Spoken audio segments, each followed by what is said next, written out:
LI News Radio presents Meet the Candidates with Matt Goldapper.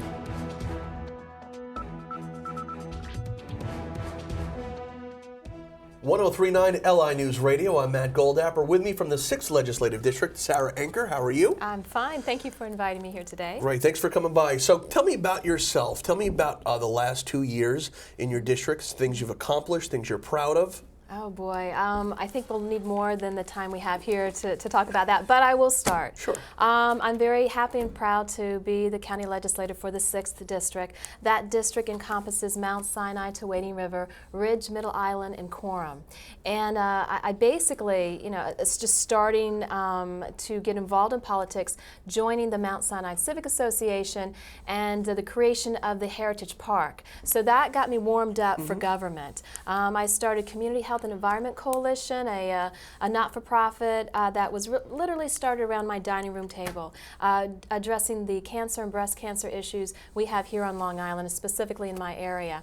And that got me in front of government officials, advocating. That got you the bug. That got you the bug that you needed to make a difference. It did, and I feel very honored to be able to still communicate with those folks that I was on the other side of the horseshoe. Now I'm part of the 18 legislators, and I'm really excited about some of the projects. So those projects, that was the question, right? Rails to Trails. Tell me about that. Rails to Trails. Rails to Trails has been lingering for probably over a decade. I want to say up to 15 years.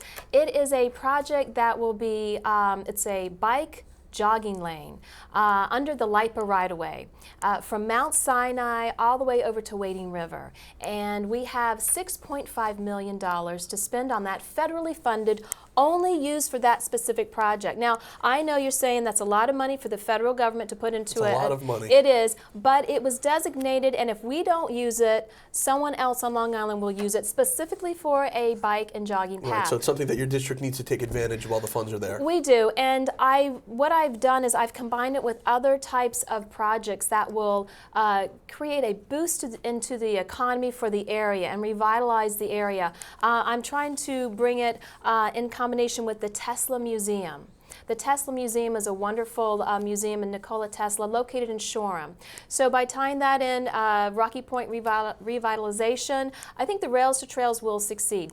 Rails to Trails is about a 10-mile segment along the North Shore. And again, we have issues with our roads, 25A, the traffic there is horrendous at times. We can't have people taking their bikes down a major artery, so this path will create a safer place for people to use their bikes, to walk, to stroll their baby carriages down, and it will also be part of this ecotourism vision that I have for the area. Great, that's great. People need a safe place to bring their family, do their thing, and as you know, there's a ton of accidents every day when you read in the news, and you could avoid any of those.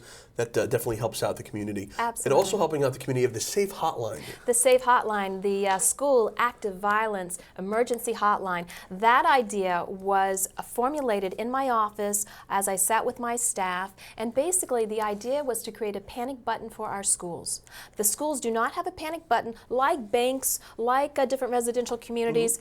We need to protect the most priceless, precious resource we have in our communities, and that is our children. So we are working with the police department. A demonstration for the Safe Hotline was performed about 3 weeks ago, and it worked beautifully. We had a 8-second response time. So the idea behind the Safe Hotline is that it's going to be a landline. Now you're wondering, why a landline? Why not Wi-Fi or cell line? Well, if you go inside schools, you do not have cell service, and you do not always have Wi-Fi. Right. So the police department's technology division has created this program. And again, the county cannot create jurisdiction for state, for schools. We can provide options, and this will give a direct line. It won't go into the main 911 area. It'll go right to the it's like a hotline phone. Right, so it's specifically designated hotline. Right, and schools need to sign up for this. Now, what happens when they sign up? They will submit their floor plan, their whole school plan. So as soon as that phone rings, the police pick up that phone, and on 3 big computers they have the entire layout of the school district. Now, again, it's not mandatory that schools have this system, but it's an option. It's something that we can do to help make the system better. Is this something that the schools would pay for themselves? Yes, and the price is very affordable. It's the cost of a landline, and it's the cost of a phone. And you can have more than one. You can have more than one phone. The landline, I believe there's one landline. It connects throughout the school district, but it's, again, another resource. And it came about from creative thinking, contacting the people that know about the issue, and nudging and working forward. Again, I had to get the support from the county exec, Steve Ballone, very supportive, and also the 18 legislators. And again, very supportive. We've moved forward. The department did a wonderful job, and we have an additional step of school safety for our kids. There you go. And what's the time frame on something like that? Do you have any of them unveiled now, or is that going to come out soon? Mount Sinai was our demonstration model, and it worked very nice. And we have Miller Place and Rocky Point. We have Longwood interested, Hauppauge School District. So the word is getting out. And so if you're a school district, you're part of a school district, please contact my office, and we will be more than happy to help you connect and fill out the application for that program. There you go. So you clearly had a busy past 2 years. I have. What do you have on looking ahead? What do you plan to accomplish in the next 2 years? Oh my goodness. Well, again, getting back to Rails to Trails, connecting Rails to Trails to help support our economy and grow our economy. The Rails to Trails, the Tesla Museum, Rocky Point revitalization, and also creating a gateway to the North Fork.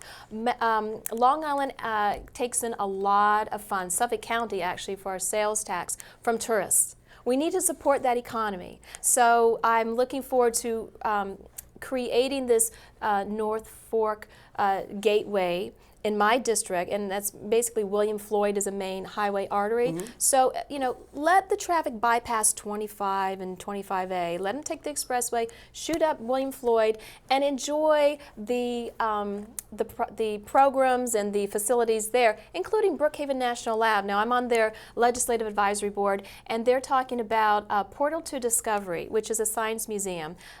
And again, as part of the idea of developing that area in an economic way, but also keeping the quality of life. We don't want to disrupt the traffic issues. We don't want to disrupt the beautiful scenery that my constituents have. So I'm looking forward to making sure those programs and those projects succeed. I think one of the main issues is trying to keep our kids on Long Island. That's it. That's a big problem. People are moving out of the area. Pricing is just way too high. They've got no option. It's not even that they don't want to. They don't have the option to stay. Is there anything the county is doing to try to make incentives for people to stay? Well, yes. And in fact, I'm working on legislation to look into creating a type of PRC. Now, you've probably heard of a planned retirement community for our seniors. I'd like to do the same thing for our young professionals. Tell me how that would work. I'd like to hear this. We're putting the pieces together, but basically, I'd like to see workforce housing for our young professionals near campuses or on the campuses of our universities and schools. This would provide a possible tax incentive. It will help the industry for the builders to build these houses or condominiums. I'm not quite sure exactly how this is going to look, but most importantly, it'll provide an affordable place for our kids to live instead of basement apartments and God knows where else. They need the opportunity to raise a family, get a job, and do everything they need right here in Suffolk County. Exactly. Great. Exactly. So Election Day is coming up. Anything you want our listeners to know about you, why you're the better candidate, why they need to go out and vote for Sarah Anker on Election Day? Well, again, I think a lot has to do with I consider myself fiscally conservative Democrat. I have the Working Family Party and the Independence Party line. But I also want to mention real quick, I know I'll throw this in here, the Jobs Opportunity Board. So the kids have a place to live, they need jobs. Mm-hmm. I have a program, it's called Jobs, and it's connecting the businesses with the schools. As soon as you graduate, I want to have a direct connection where our kids can find employment or at least try to get their foot in the door. Now, again, just helping our kids and our environment. I didn't talk too much about our environment, but I am working with the Long Island Aquifer Protection Committee. and water is vital. It's always been a very high priority of mine. I will continue to advocate for the environment as I have for over the 20, 25 years that I've been here on Long Island. I have the experience, I have the knowledge, I have the, I know so many people, and I think the best part and the most important part of an elected official is to connect the dots. Connect the dots, create and weave that support that will take Long Island to a better place, because we have a lot of issues we need to deal with. I didn't get into the drug addiction issue, the Foley Center, which I would love to see as a long-term rehabilitation center, and I'm working on that. There's so many wonderful projects and ideas that I have. I hope I can continue doing that as your county legislator. There you go. Go out on Election Day, vote, 6th Legislative District. Sarah Anker, thank you very much for coming by. Oh, thank you so much. There you go. Matt Goldapper, 103.9 LI News Radio.